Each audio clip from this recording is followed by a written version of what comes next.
हमारे Sai edu pharma channel के viewers को नमस्कार। आइए आज हम जानेंगे ई प्रो MIS जो कि department of biotechnology government of India ministry of science and technology का web enabled project management information system है और इसके बारे में जानेंगे किस तरीके से कौन कौन सी गाइडलाइंस हैं जैसे कि हम इसमें प्रोजेक्ट प्रपोजल को फिल कर सकते हैं। तो यहाँ देखिए गाइडलाइंस को क्लिक करेंगे तो इस तरीके का एक पेज आपके सामने ओपन होगा। यहाँ पर आप सबमिशन गाइडलाइंस को क्लिक करेंगे तो guidelines for project submission open होगा। इसको अब हम थोड़ा सा एनलार्ज कर लेते हैं और इसमें देखिए कि आपको क्या करना है। तो सबसे पहले आपको ई प्रो MIS को इंटरनेट एक्सप्लोरर में ओपन करना है। फिर आपको अपना एक न्यू यूज़र रजिस्ट्रेशन करना होगा और इसमें ध्यान रखना है कि जो आपका नेम है उसके बीच में स्पेस नहीं होना चाहिए। फिर आता है कि जो प्रोजेक्ट कोऑर्डिनेटर होंगे, जैसे कि अगर आप 2 या 3 इंस्टीट्यूट्स मिल करके कोई प्रोजेक्ट को डालते हैं तो एक जो सिंगल इंस्टीट्यूट वाला प्रोजेक्ट भी होता है, तो जो सिंगल इंस्टीट्यूट वाला होता है उसमें बोला जाता है प्रिंसिपल इन्वेस्टिगेटर और मल्टी इंस्टीट्यूट वाले को बोलते हैं प्रोजेक्ट कोऑर्डिनेटर। तो इनको रजिस्टर करना होगा और जो रजिस्टर करेंगे उनको बोला जाएगा रजिस्टर्ड यूज़र। और अगर मल्टी इंस्टीट्यूट या नेटवर्क प्रोजेक्ट्स भी हैं तो भी उनको 1 प्रोजेक्ट काउंट होगा। अब आते हैं कि डिटेल में इसमें बता रहे हैं कि जो फंड रिलीज होती है वो यहाँ पर ये बोल रहे हैं कि अगर आपको टेक्निकल डिटेल्स और बजट डिटेल्स यहाँ पर क्लियरली फिल करना है और अगर आपको अपने साथ और KPIs ऐड करने हैं तो आपको सेपरेट टेक्निकल या बजट डिटेल्स की ज़रूरत नहीं है, वो उसी में आएगा। कोई स्पेशल कैरेक्टर्स आप उसमें न डालें।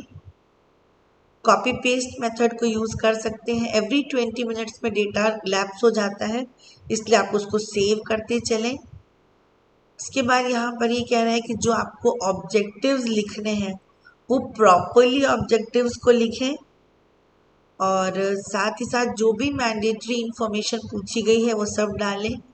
बजट को प्रॉपरली लिखें और यहाँ पर ये कह रहा है कि अगर आपको सपोज करिए कि 10 इक्विपमेंट्स ऐड करने हैं, 15 कंज्यूमेबल्स ऐड करने हैं, तो वहाँ पर डिटेल में स्टेप्स दिए हुए होते हैं, उसको आप 1 बाय 1 जा कर के उसमें ऐड कर सकते हैं। तो जैसे कि हम जानते हैं कि जो बजट होता है उसमें कंज्यूमेबल्स होते हैं और नॉन कंज्यूमेबल्स होते हैं, तो आपको उसको अच्छी तरीके से पढ़ के जस्टिफाई करते हुए सब चीज़ों को उसमें ऐड करना है।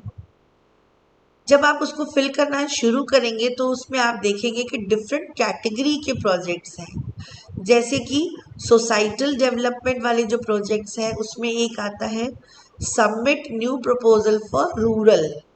सो यहाँ पर आपको चूज़ करना है biotech based programmes for societal development.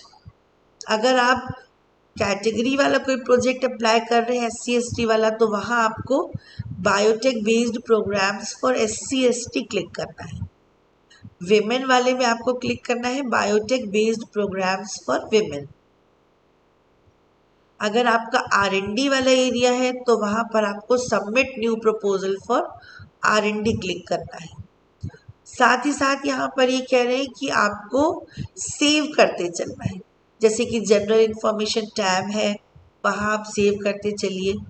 उसके बाद आपको प्रोजेक्ट ड्यूरेशन पूछा जाएगा, वो आपको केयरफुली फिल करना है। जैसे अगर आपका प्रोजेक्ट एग्जैक्ट 3 इयर्स का है तो वहाँ लिखना है 3 ईयर 0 मंथ्स।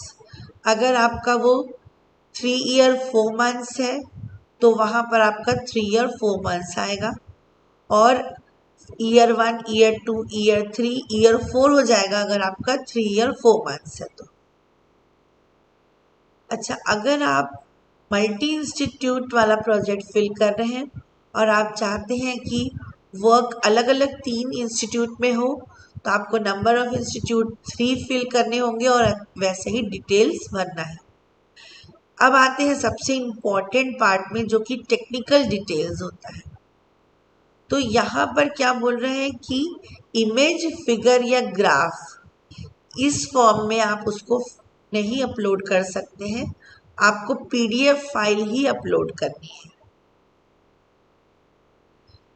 जब आप बजट अपलोड करेंगे तो कहीं भी स्पेशल कैरेक्टर्स आपको नहीं डालने हैं, सिर्फ अल्फ़ाबेट्स या नंबर्स अलाउ है। और जब आप पीडीएफ अपलोड करेंगे कोटेशंस की, तो उसको भी आपको केयरफुली अपलोड करना है और पीडीएफ फॉर्म में कन्वर्ट करके अपलोड करना है। अब हम देखेंगे कि ये, जैसे मैंने वहाँ शुरू में बताया आपको, कि अलग अलग कैटेगरीज में हम अप्लाई कर सकते हैं।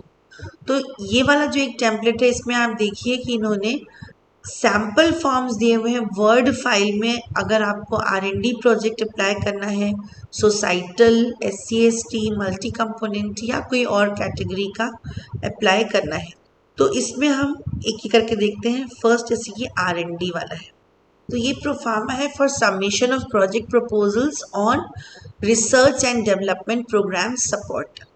तो सबसे पहले जनरल इंफॉर्मेशन है, जिसमें आपको एप्लीकेंट के डिटेल्स फिल करने हैं, प्रोजेक्ट कोऑर्डिनेटर का name, name of the institute, then status, project title, project description, area description, फिर कॉल फॉर प्रपोजल है कि नहीं, अगर कॉल फॉर प्रपोजल है तो कौन सा प्रपोजल है उसके डिटेल्स, देन ड्यूरेशन, ईयर में मंथ में दोनों, मल्टी इंस्टीट्यूट है तो यहाँ पर यस लिखना होगा, अगर मल्टी है तो कितने इंस्टीट्यूट्स हैं, फिर आपका जो प्रोजेक्ट है उसके क्या कीवर्ड्स हैं, फिर प्रोजेक्ट कोऑर्डिनेटर के बारे में, उसका एफिलिएशन, उसका एड्रेस।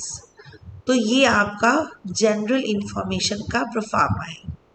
इसके बाद क्या आपका जो प्रोजेक्ट है उसमें कोई रेगुलेटरी क्लियरेंस है, अगर है तो आपको उसको पीडीएफ फाइल उसकी अपलोड करनी है, उसके डिटेल्स, एथिकल क्लियरेंस है तो उसका डिटेल, एथिकल मतलब एनिमल एथिक्स वाला है या ह्यूमन एथिक्स वाला है। फिर अगर आपका ये प्रोजेक्ट इंडस्ट्री कोलैबोरेशन के साथ है तो वो यहाँ पर यस या नो लिखना है। यस है तो यहाँ पर आपको उसकी कंपनी के बारे में, इंडस्ट्री के बारे में डिटेल में बताना, और फिर यहाँ आप इस तरीके से सेव कर लीजिए। फिर पार्ट 2 में आएगा प्रोजेक्ट इन्वेस्टिगेटर के बारे में, जैसे कि यहाँ पर नेम है, डेट ऑफ बर्थ है, जेंडर है, ठीक है। फिर आप यहाँ पर अगर और न्यू पीआई इंफॉर्मेशन ऐड करना चाहते हैं तो यहाँ पर आप इस तरीके से डिटेल ऐड कर सकते हैं। यहाँ पर एक पॉइंट और आता है कि कई बार क्या होता है कि हमारा इंस्टीट्यूट जो है इसके अंदर नहीं आ रहा है, तो यहाँ पर आप क्लिक करके अपने इंस्टीट्यूट के डिटेल्स फिल करेंगे तो वो सेव हो जाता है। फिर को इन्वेस्टिगेटर अगर आपको ऐड करना है तो उनके बारे में इसी तरीके से आपको पूरा डिटेल फिल करके हर स्टेप पे सेव करते चलना है, ये याद रखना है। अब बात आती है टेक्निकल डिटेल्स की, जो सबसे इम्पॉर्टेंट होता है। तो सबसे पहले आपको जो आप प्रपोजल डाल रहे हैं उसका ओरिजिन मतलब बैकग्राउंड, फिर रैशनल मतलब हाइपोथेसिस क्या है, की क्वेश्चंस क्या है, जो प्रॉब्लम आप लिए हैं उससे रिलेटेड, और साथ में आपको कुछ लिटरेचर को भी इसके साथ कोट करना है, यहाँ पर इन्होंने क्लियरली दिया है।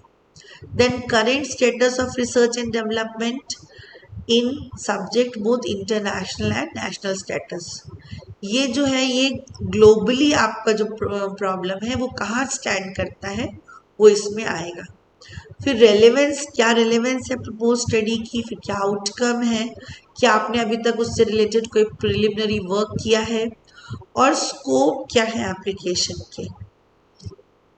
फिर आता है ओवरऑल ऑब्जेक्टिव्स, तो आपको यहाँ पर डिटेल में ऑब्जेक्टिव्स लिखने हैं with work plan and time line, मतलब किस वर्क को आप किस ऑब्जेक्टिव को कितने समय में कंप्लीट करेंगे, वो भी आपको यहाँ पर डिटेल वर्क प्लान के साथ देनी है।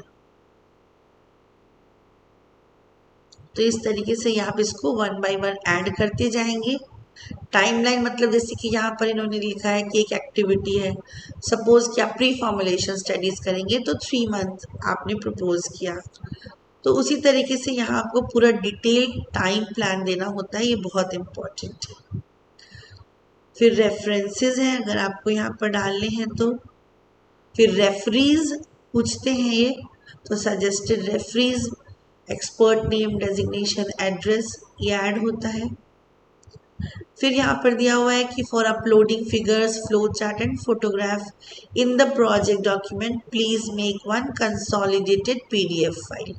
यहाँ पर अलग अलग जेपीजी नहीं अपलोड होती है, आपको वन पीडीएफ बना के अपलोड करना है। फिर आता है बजट, बजट में आपको इंस्टीट्यूट का नाम डालना है।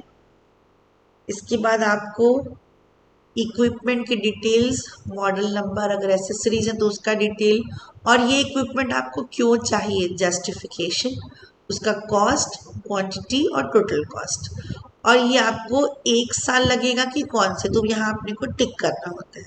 सपोज आप चाहते हैं इंस्ट्रूमेंट आप फर्स्ट ईयर में परचेज कर लें तो यहाँ टिक करेंगे। अगर आपको लगता है नहीं फर्स्ट ईयर में ज़रूरत नहीं है, सेकेंड ईयर में करना है तो सेकेंड ईयर में करिए। ये है इक्विपमेंट के लिए। बाकी भी कुछ नॉन रिकरिंग कॉस्ट होते हैं अदर, वो भी हम डाल सकते हैं। फिर रिकरिंग में आते हैं कंज्यूमेबल्स, तो जैसे ह्यूमन रिसोर्स डिटेल्स हैं, अगर आपको यहाँ पर कुछ जीआरएफ चाहिए, एसआरएफ चाहिए, वो यहाँ पर आप डालेंगे, है ना। प्रोजेक्ट फेलो चाहिए या आपको कोई और टेक्निकल असिस्टेंट चाहिए, वो यहाँ अपने को डालना है विथ मंथली एमोल्यूमेंट्स, मतलब हम उनको क्या देने वाले हैं। फिर कंज्यूमेबल्स में बहुत सारी चीज़ें आती हैं, केमिकल्स, ग्लासवेयर्स, फिर अगर आपको कोई किट चाहिए तो क्यों चाहिए वो जस्टिफिकेशन में आएगा। फिर अगर आपको ट्रैवल में कुछ पैसे लगने हैं तो वो आपको डिटेल बताना पड़ेगा। कंटिजेंसी में बताना पड़ेगा, इसमें आते हैं स्टेशनरीज आते हैं और फोटोकॉपी है, प्रिंट आउट्स है, फिर कुछ ओवरहेड अगर हैं तो वो हमको डालने हैं, और अदर आइटम जो उसमें नहीं है। फिर बैंक डिटेल्स में हमको अकाउंट होल्डर डिटेल्स डालने हैं, आपके इंस्टीट्यूट का रहेगा ये, बैंक डिटेल्स रहेंगे, और आपके इंस्टीट्यूट में कौन कौन सी फैसिलिटीज अवेलेबल है, मैन पावर की, इक्विपमेंट की, सब आपको सेव करते चलना है। फिर आता है पार्ट 6 में जो इन्वेस्टिगेटर्स हैं उनका बायोडेटा आएगा। बायोडेटा में पहले जनरल इंफॉर्मेशन है, फिर उनके एजुकेशनल डिटेल्स है, फिर एम्प्लॉयमेंट डिटेल्स है, फिर पब्लिकेशंस हैं। पहले यहाँ पर नंबर लिखना है हमको, इंटरनेशनल और नेशनल, फिर पूरा डिटेल अपलोड करना है। फिर कौन कौन से प्रोजेक्ट्स जो हैं वो अभी चल रहे हैं, ऑनगोइंग प्रोजेक्ट्स, यहाँ पर हमको लिखना है। फिर आता है पार्ट 7 में डिक्लेरेशन या सर्टिफिकेशन, और यहाँ पर हमको भी पीडीएफ ही अपलोड करना है इसमें भी। तो बेसिकली सर्टिफिकेशन ये होता है कि जो प्रोजेक्ट है वो हमने कहीं और अप्लाई नहीं किया है, और जो पैसा हमको मिलेगा वो हम इसी उसके लिए यूज़ करेंगे, और ये पूरा डिटेल यहाँ पर दिया हुआ है जिसमें कि हमको साइन करना होता है सील के साथ। So signature of executive authority of PI with stamp, तो इसमें signature and seal of all the project coordinators, project investigators and executive authorities of participating institutions is compulsory। तो ये था फॉर्मेट R&D का। अब बात करते हैं कि सोसाइटल डेवलपमेंट वाला प्रोग्राम है, तो उसमें भी जनरल इंफॉर्मेशन सेम है, ड्यूरेशन है, पीडीएफ अपने को अपलोड करना है, फिर प्रोजेक्ट इन्वेस्टिगेटर की डिटेल्स हैं, ओपीआई की डिटेल्स हैं, फिर टेक्निकल डिटेल्स हैं। इसमें यहाँ पर देखिए टेक्निकल डिटेल्स सब में अलग अलग होगा, जैसे यहाँ सोसाइटल डेवलपमेंट पॉपुलेशन के डिटेल्स आपको बताना है, साथ में आपको अपने प्रोजेक्ट के नेचर को डिटेल करना है। यहाँ पर एक चीज़ देखिए, यहाँ पर कितने कैरेक्टर्स में अपने को बताना है वो यहाँ पर अच्छी तरीके से मेंशन्ड है। जैसे यहाँ 10,000 कैरेक्टर्स, कैरेक्टर्स का मतलब होता है वर्ड विथ या लेटर्स विथ स्पेस ऑल्सो। तो ये इस तरीके से आप देख सकते हैं कि पहले टेक्निकल डिटेल्स है, उसके बाद इंस्टीट्यूट के बारे में है, ऑब्जेक्टिव्स है, वर्क प्लान है, बजट है, एग्जिस्टिंग फैसिलिटीज़ हैं, बायोडेटा है। तो इसी तरीके से आप बाकी सारे भी डाउनलोड करके देख सकते हैं। So thank you so much. Stay connected with Sai edu pharma.